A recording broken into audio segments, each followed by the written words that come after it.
Hey guys, I'm McGann, and welcome back to another episode of There I Read It, where I'm going over the Harry Potter books chapter by chapter for the first time ever in my life. And today we are on chapter, I believe, 20 of Harry Potter and the Goblet of Fire, entitled The First Task. And let me just say that finally this book feels like it's picking up and getting into the story, and we're like over 200 pages in on the illustrated edition already. But a little time out before we dive into my notes for the book, because I want to do a quick personal life update. So the last episode of this that I filmed was like back in August. It is now a few days past Valentine's Day, so I have my roses out. I do want to clarify that I got divorced the week before Valentine's Day. Valentine's Day would have been my 16th wedding anniversary, but you know, cheater's gonna cheat, and what can you do about that? So it's been a really emotionally crippling time, and that's primarily the reason that you are not getting weekly episodes right now. I mean, if you're listening to this as a podcast, I imagine that I got everything lined up before I started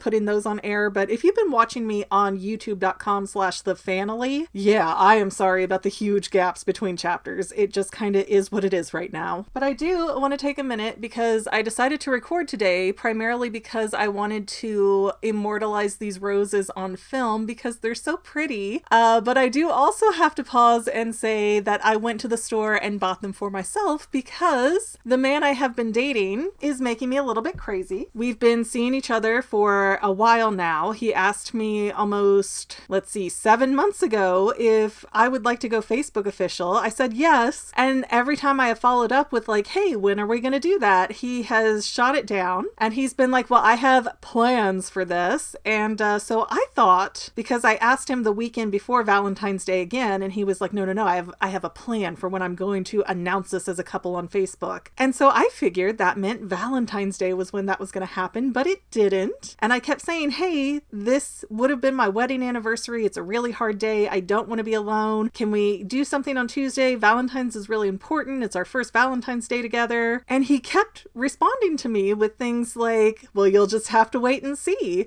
So I was expecting him to either show up or send flowers or make that Facebook post, claiming us as a couple, and nothing happened. So I finally got fed up enough that I went to Walmart and spent $16 and got my own GD flowers. Thank you, Miley Cyrus, for the idea. But yeah, I'm just really frustrated. He wanted to do Valentine's Day on Wednesday, then he canceled that because he worked too late, which was the same reason he said that he couldn't see me on Tuesday. And then Thursday, we were supposed to go out with my friends, and he canceled on that too. So I don't even know if I have a boyfriend anymore, and I'm sort of an emotional wreck. So I spent the last hour and a half of this morning reading the first task chapter, which was quite a long chapter for me and my dyslexia. And now we're going to talk about that and pretend that boyfriends aren't an issue.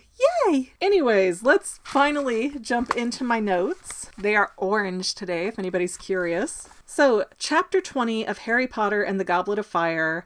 Harry is so anxious that he cannot eat in the morning and he cannot focus to even get himself dressed. He's trying to put his hat on as a sock at one point. And I can feel that. I was so stressed out the day I was getting divorced. I could not find anything to wear. It felt like nothing fit, nothing looked right, and it shouldn't even matter, right? I'm going to court to get divorced. It's not a date. But I just had such a ball of stress going on in my brain that I could not put clothes on. So I get it. I am getting Harry right now, feeling that vibe. And Harry and Hermione end up going to the library, and they're going through all of these books about dragons, and they're finding information that says dragons are extremely difficult to slay, and that is due to the ancient magic that imbues their hides. And I'm not completely sure what all that entails, but that seemed like such an interesting detail. I wanted to write it down. I hope that we get more about dragons and how they function and what this ancient magic is, but I kind of doubt it.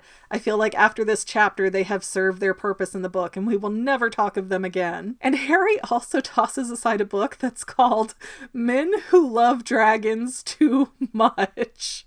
And I'm just wondering what that means. Is it like all the weird werewolf naughty book advertisements that I keep getting on Facebook? And am I the only one getting those? Because I'll just be scrolling through my feed, minding my own business, and all of a sudden there'll be a very, very graphic depiction of a werewolf guy and a girl getting knocked up. So that's all I can think of in my head when I hear a book that's called Men Who Love Dragons Too Much. And for a while, Harry considers running away from school, and then he's like, well, no, this is the only place I've ever been happy. But it kind of begs the question, would Harry running away have any bearing on this magical contract notion that the book has introduced? Because again, Harry is a minor, he did not put his name in the Goblet of Fire, and there is no clear retribution for if Harry doesn't compete. So it just feels like there's a lot of hand-wavium to try and make this magical contract issue go away. And I would much prefer that the book sits down and discusses it, but I don't think that's going to happen. So then Harry notices Cedric, and he's like, oh,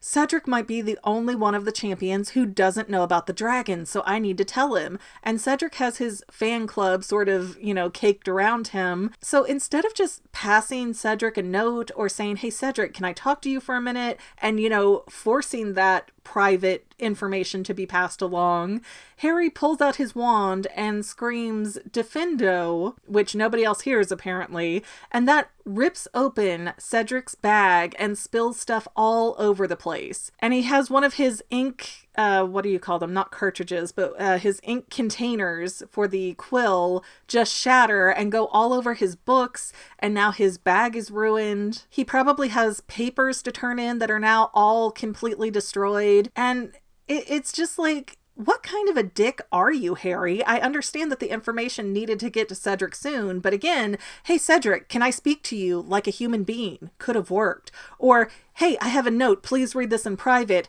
Could have easily worked. But everybody leaves, Harry rushes over to help Cedric pick up his messed up items, and Harry doesn't even take accountability for what he did to Cedric's property. He's just like, hey, it's dragons that are coming up. And Cedric legit doesn't know, and he's kind of like, well, why would you tell me that? And I cannot tell yet, I do not know enough about Cedric yet to know if Cedric is skeptical and he thinks Harry is lying to him, or if Cedric is upset because the rules say he shouldn't know what's coming. Like, Cedric doesn't want to cheat because he is such an honorable boy.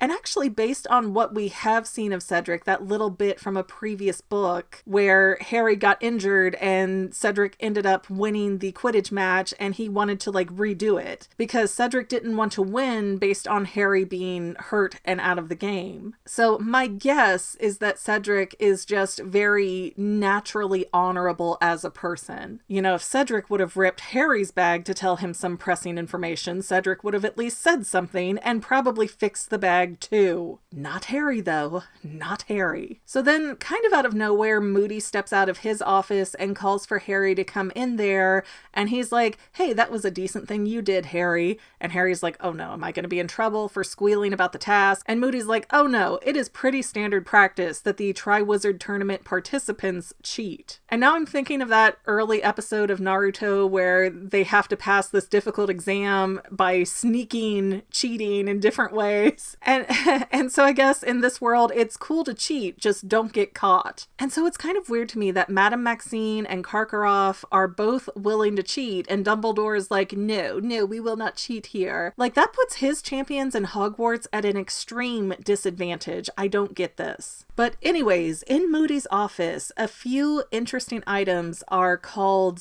into the description. Harry sees a big cracked glass sneakoscope in Moody's room, and Moody mentions that it's been disabled, but doesn't really get into a great reason why. He said something like, oh, well, this thing is so sensitive, it will pick up someone being disconcerting for up to a mile. And then he explains the secrecy sensor, which is a TV aerial looking item. I assume that means antenna. So I guess it's like a TV antenna. and it vibrates whenever somebody is lying, but that has also been turned off because Moody says that when you're in a school, there are children lying all over the place as to why they didn't do this and didn't get their homework done and didn't go where they were supposed to be. So he didn't have that on either, which again seems strange. Here are two things that detect liars and dishonesty, and they're both turned off. And then there's the faux glass, which is like a mirror with these shadowy figures in it. And I thought, man, this sounds really cool. I want to know more about it. And we really don't hear anything as to what it's for. Moody says that when he can see the whites in the eyes of the mirror figures, that's when he knows to open his trunk. And there's this big trunk that has 7 keyholes in it. And that's it. We stop talking about it and move on to something else. So it feels like that has to be planted there for some kind of reason. It's just a really weird set of details to throw in and not notice when this is a conversation that could have just as easily happened in the hallway. Like, class has started, nobody else is in the hallway right now. And now Moody gets to his point of telling Harry to go into the first task playing into his strengths. And after kind of sitting with it, Harry figures out that flying is his strength. And so Hermione teaches Harry a summoning charm to get Harry's firebolt to him while he's in the arena. And they're practicing and practicing and practicing until basically it's time for Harry to go to this tent. And in the tent are all 4 of the champions, and they all have to draw figures from a purple silk sack, because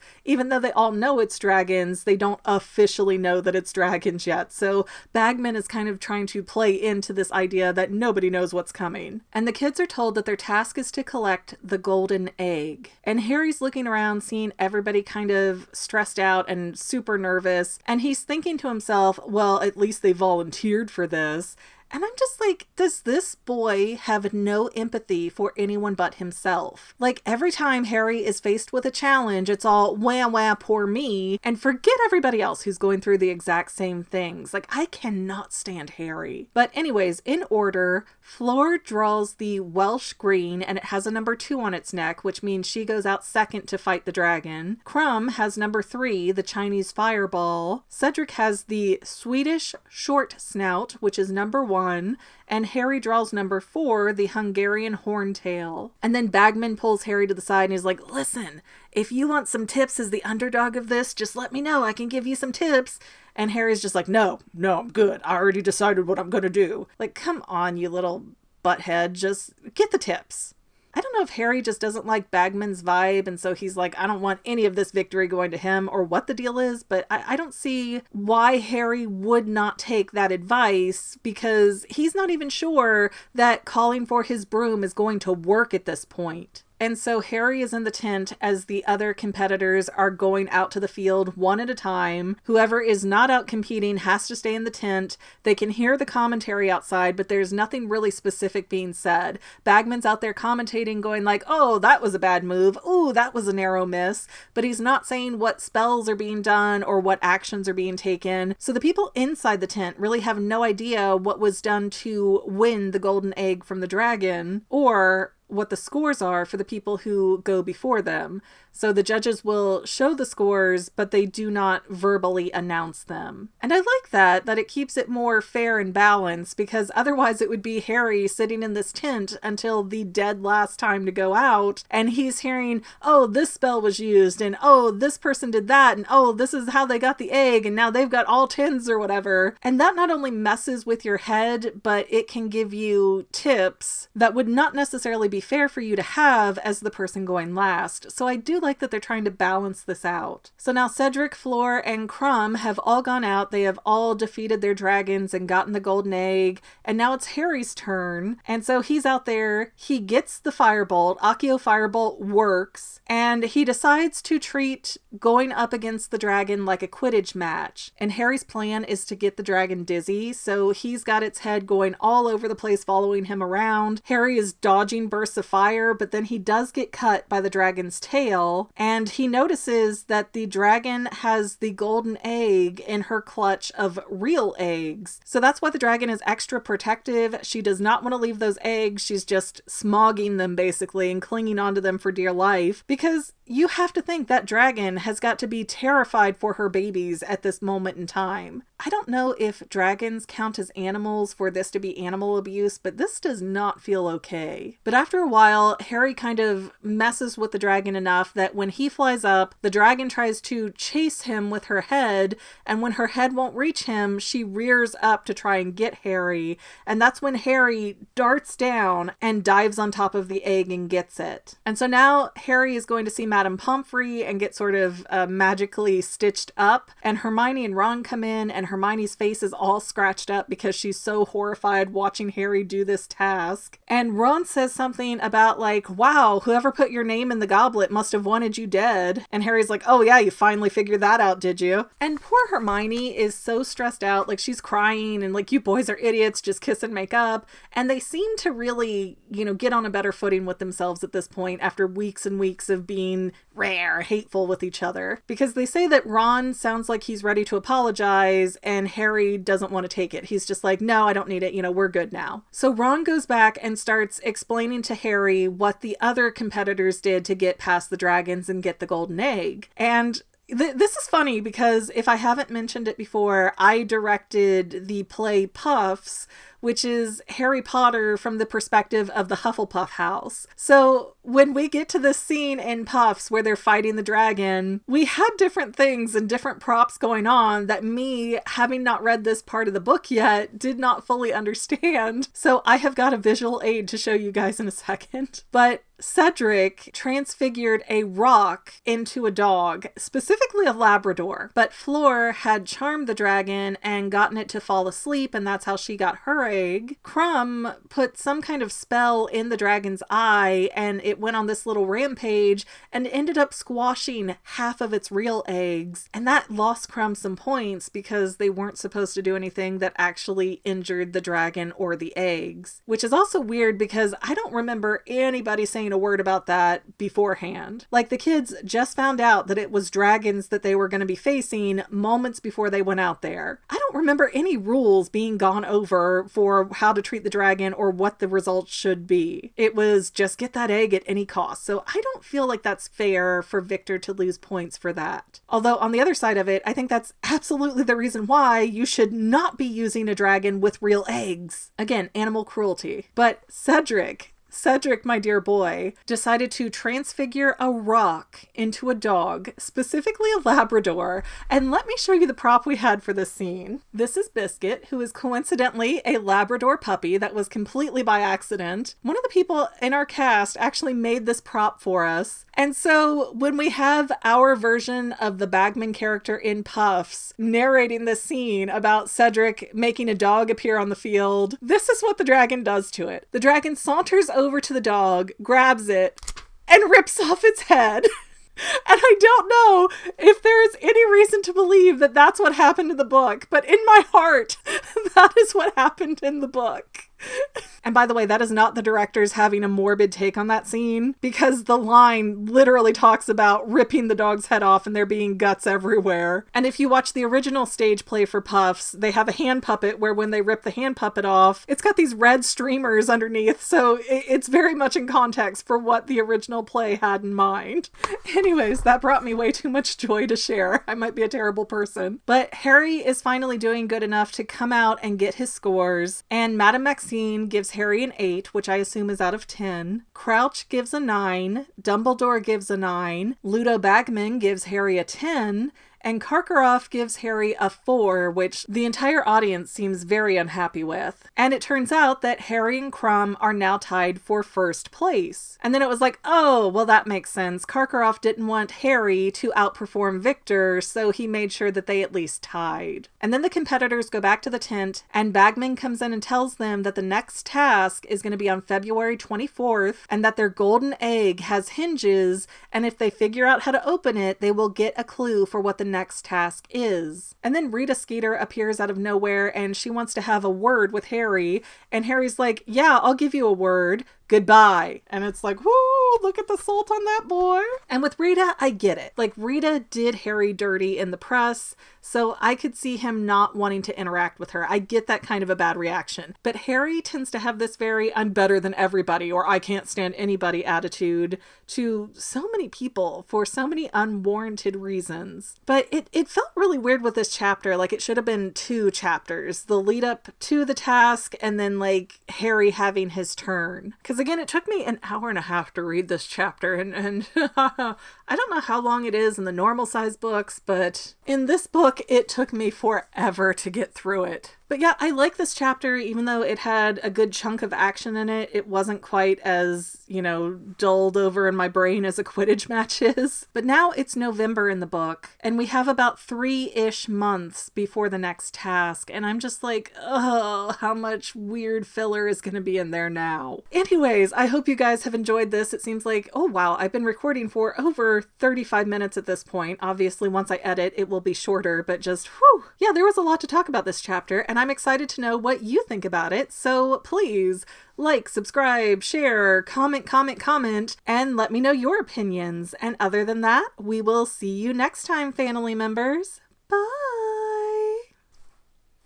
Well, Fanily members, we're almost done, but I want to invite you to hang out with me in some other places. I'm on Twitter and Instagram as my own personal self, and I have a Facebook page too, but I mostly just post photos over there. And sometimes people say, hey McGann, I want to mail you something. How do I do that? Easy. Just click the About tab on my channel page, and my most current P.O. Box info will be right there. I also run another channel, The Fanily. It's really a hodgepodge channel where we might post anything. Oh yeah, and I also sell shirts and stickers and stuff with the Fanily and the Fangirl logos. If that is your cup of tea, I have a link in every description of every video. Finally, if you want to help out the Fangirl channel and make sure I'm putting out video essays for years to come, the best way you can help is by subscribing and watching more of my videos, whether they're new, old, whatever. Maybe even share 1 or 2 on social media, help spread the word. People who watch to the end of videos, like you, helps to tell the site, hey, this is a good video, we should recommend it to other people. So if you made it this far, leave me a comment of something like, hey, I made it to the end. Love ya. See you next time, Fanily members. Bye.